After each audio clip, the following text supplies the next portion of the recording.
Hey folks, Lori Antonitis here with NoDa Brewing Company, bringing you another Kickin' It with Chad Google Hangout, and this month we are talking with Alyssa Gorelick of Chef Alyssa's Kitchen here in South End of Charlotte.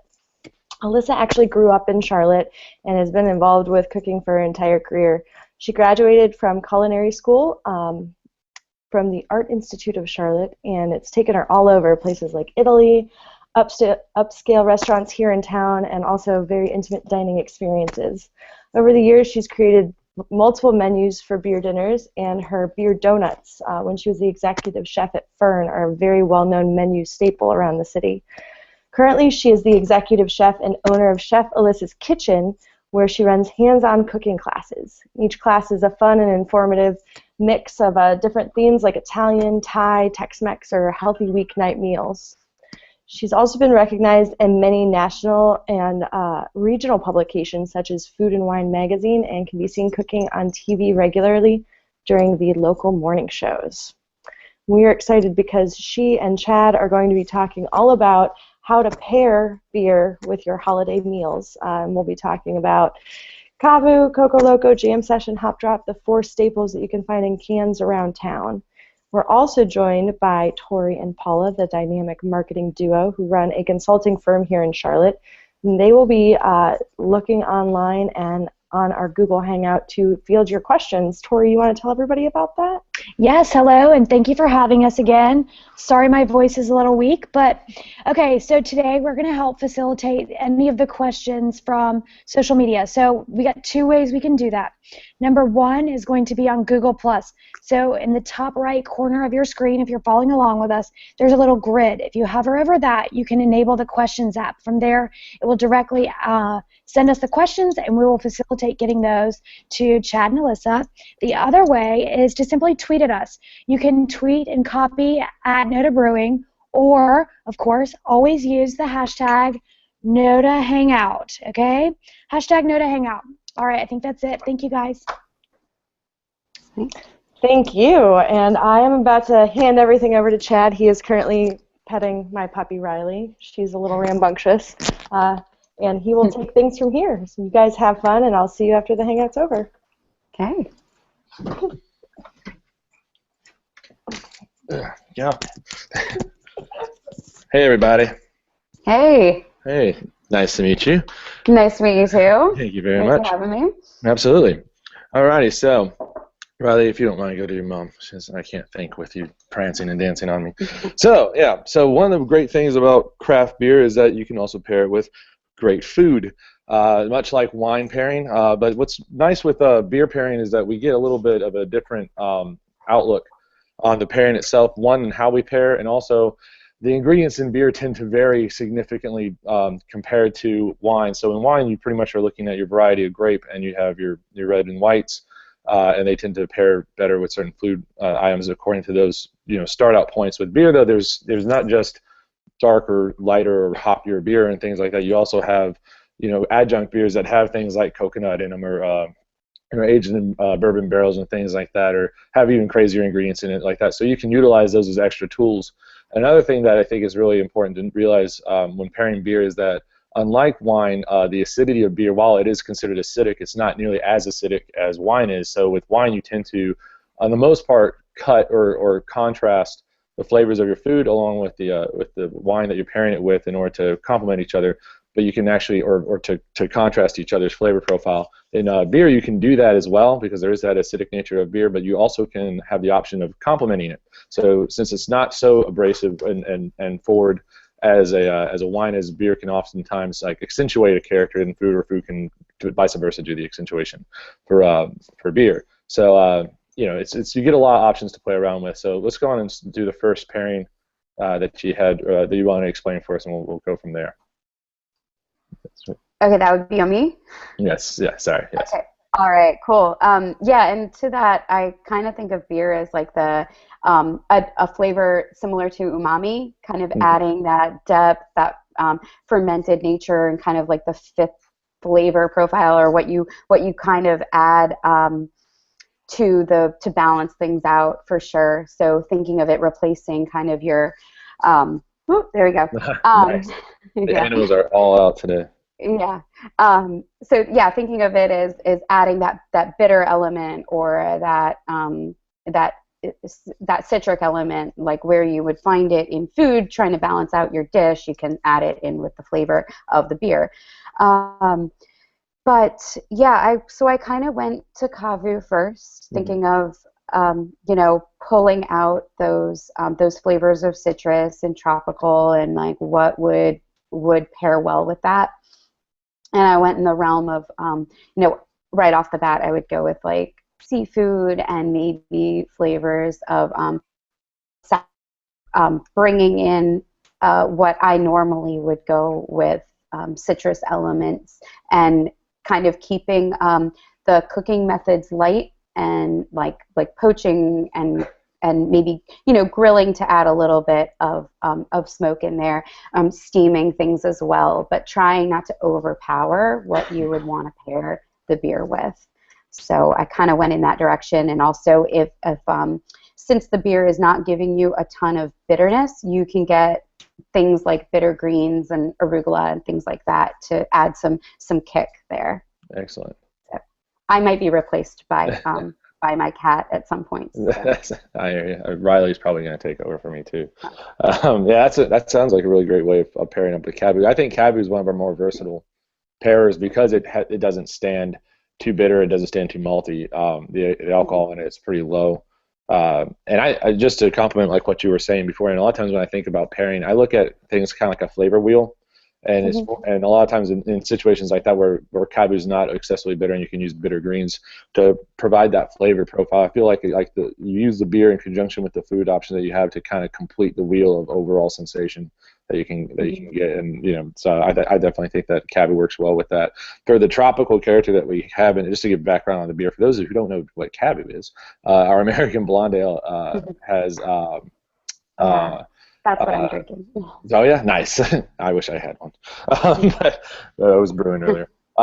Anyways, but it has it's Whirlpool Hop Edition with Mosaic, and Mosaic is a really cool hop. It's an Americana hop, and it's called that because a lot of hops are described in a flavor wheel concept as far as what they have to offer as far as different flavor intensities, and then they put them off on like a spider chart or spider graph, and they basically have little pinpoints on it. And Mosaic has like the most full circle of flavor components that it gives. So it tends to come off tropical, excuse me, but it tends to also play really well with other flavors. So since Cava is nice and balanced and try to be like a smooth, crisp beer, it really accentuates that and it brightens up the overall flavor palette. So I think when it comes down to like the main dishes and like you said, like lighter grilled or steamed main entrees or anything like that, or even like seafood and things of that nature, stuff that's not excessively abrasive or forward in flavor, it pairs really well with those as well, because I think that the mosaic-driven flavor tends to kind of accentuate most subtle and moderate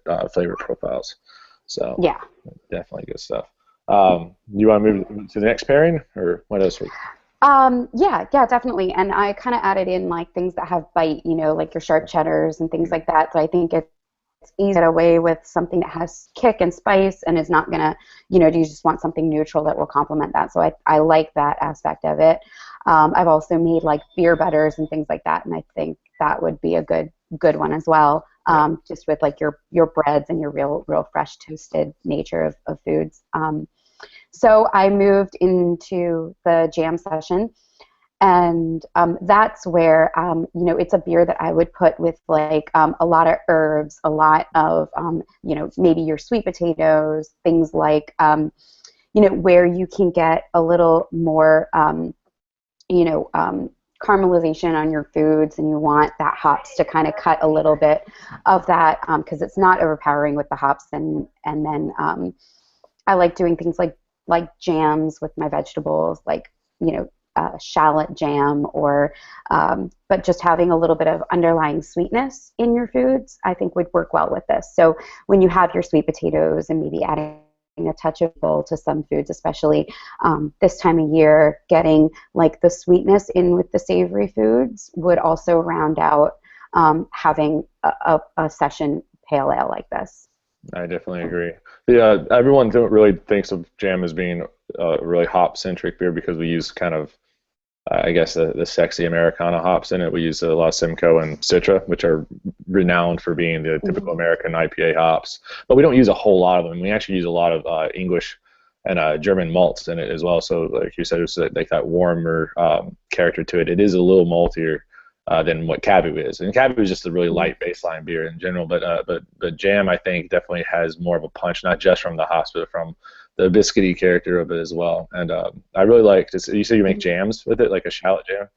That's awesome. Yeah, I'll do that. A little bit of yeah, it's really good, especially this time of year if you add it to your roasted vegetables. Like, it's really easy to take your really nice, healthy, like I'll just broil vegetables, give them like a little bit of char to get that flavor. You can also do it on the grill with a lot of different vegetables, and then adding a real punch of flavor with you know, a jam like that maybe has a touch of balsamic or a white balsamic, so it's not as overpowering with that. So it sweetness and that like little bit of a condiment type quality with just a really simple vegetable preparation. Something super easy to do, especially with the holidays, if you make a base like that and then just simply cook your vegetables, makes things quicker when you're preparing a big meal. And then one of my favorite ways to do like poultry is just like tons of herbs. And so I think if you get you're kind of roasting your meats and things like that, that's something that would pair well with this as well. So and also I think going back to the Kavu and the Pale Ale, it's a great way to brine. So using those more neutral beers with a so you salt your meat, or your, typically your poultry or whatever you're going to use, salted and then marinated in the beer, gives it like a perfect brine in just a couple hours. So I think those are two beers that would work really well with that. I've done a fair amount of marinating with Cavu and Jam as well. Do you have a time frame that you think works best for the marinating time on it, or a lot of people just do it for an hour. Some people do it overnight. Do you have any recommendation when it comes down using beer? Yeah, I think if you're going to use the beer for marinating, if it's going to be extended period of time, you definitely want maybe a tougher cut of steak or something that maybe needs to get a little bit of tenderizing. And so I would just limit the amount of salt. If you're going to do say a chicken for your dinner and you're starting it at a little bit before you're going to eat, give it like a nice generous amount of salt, and then the beer, and let it sit even at room temperature for like an hour if you want it to be a little bit quicker, and then a couple hours in the refrigerator. It just you would want to cut back on the salt depending on how long you're going to marinate for. The salt will just help it along and give it that extra flavor if you're going to go right into cooking it. And then I would go on the more full-bodied spectrum of beers if you're going to go with something like steak, like your Coco Loco. It might be nice for steak or something like that. Yes, it is. I've had a couple of dishes with it. Unfortunately, I can't eat steak, but I've had like some more robust meeting courses with Coco Loco, and I'm always impressed when people use Coco Loco for something else besides dessert. It's always paired with a dessert, which is fine because that's what it is. It's our dessert beer in our main lineup. But I always like to see. I think it shows more talent when the chef can sit there and be like, oh, we're actually going to use it as the entree. We cooked with it and we raised this in or whatever. Is that the next beer that you had on the list for you for pairing? Yeah. It is the one I moved into next. Perfect. And I immediately thought of a dish that I have done with a coffee rub chicken. And so I've taken the coffee and found it, mixed it with some smoky spices like ancho, smoked paprika, garlic, onion, and you can get some really cool, not just your typical garlic and onion, more of a rich, like toasted onion granulated, or a toasted roasted garlic granulated, and those are really good. And then a little bit of like roasted orange, and I think that those flavors would work really well to rub the chicken, give it like a dry rub for a while, and then a few hours to overnight, just depends on how much time you have, and then like, get that like a nice cast iron sear. You could even do like a brick, kind of like roast your chicken, like get a really nice crispy skin, and then it makes for a great dish with like rice or something else to like kind of sop up all that marinade and all the juices from the chicken. But I also think that it's a good one to work with, maybe more tart flavors this time of year with cranberry. But I love it with anything you can kind of pull out of what you would put with like a black coffee or something like that. Excellent. Yeah, I definitely think the coffee notes in it are definitely more predominant. And that's another thing too. I think people don't realize when they grab a beer like Coco Loco or any sort of dark beer, I think they think it's going to be basically beer form of chocolate milk when they're going to pair it or they're going to cook with it or anything like that. Then you got to remember it's still bitter, it's still acidic. And with our Coco Loco specifically, it's not just coconut in it, even though that seems to be the main key word that people gravitate to. It's also got roasted cocoa nibs in it as well. Mm-hmm. That lends a bitter chocolate character to it. So that obviously needs to be taken into account. When people are pairing too, obviously we're not assuming that you're just pairing with our beers, but if you're going to do a dark beer pairing, there is a pretty big difference between porters and stouts that a lot of intro drinkers don't realize. You just look at it as they're both dark beers, and that's mm-hmm. That's all it is. But basically the big difference is most stouts, while they tend to be a little bit higher in alcohol, which is a key factor, I guess, for just drinking. But one of the main things is it contains roasted barley. And what roasted barley is, porters almost never have roasted barley in them. Okay. The big difference between that is roasted barley before the beer gets, or the malt gets germinated. Most specialty grains that give the color and character to the malt bill of a beer interrupt the germination or processing of the malt at some point as the grains being processed. So it's actually developed some sugars and starches from the actual malting process, and then they get kilned at higher rates, much like coffee beans do on a side process. When it comes to roasted barley, before it even goes right after the cleaning process and before it even goes through germination, they basically take it and they heat it up to the point where it catches fire. So it's extremely astringent. So if you're going for something that you want a huge coffee kick with, stouts mm-hmm. are more the choice. There are coffee notes to porters, but you can use other things to bring that out more, like you said, with like the coffee rubs and stuff like that. But when it comes down to stouts, they're designed to be literally a coffee in a beer. So mm-hmm. some notes to take in, I guess.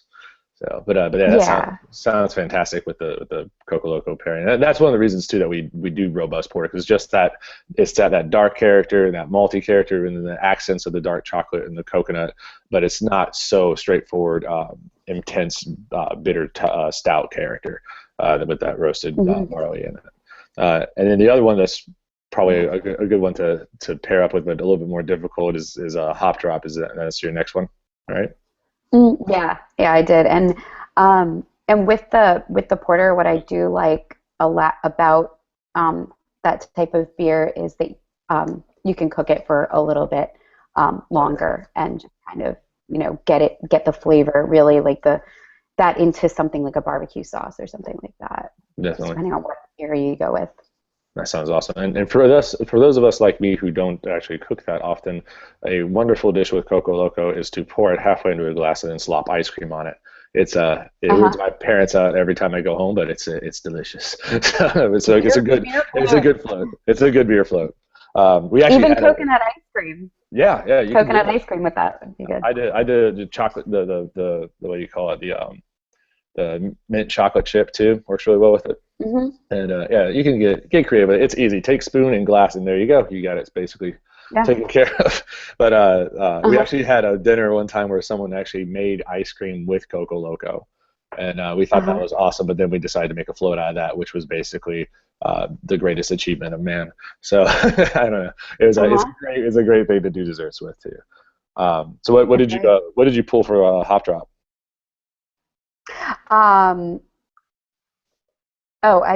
Should we go to the question? Oh, I'm sorry. Do we have a question? I'm sorry. I didn't do that. Yay! Okay. Yeah, sorry. Okay. Thanks, Alyssa. Okay, so we have a question from the questions app, and it's from Kristen Wiley, and she says, when you use a beer in a dish, do you pair that beer to drink with the dish too, or should you pick something else? Mm-hmm.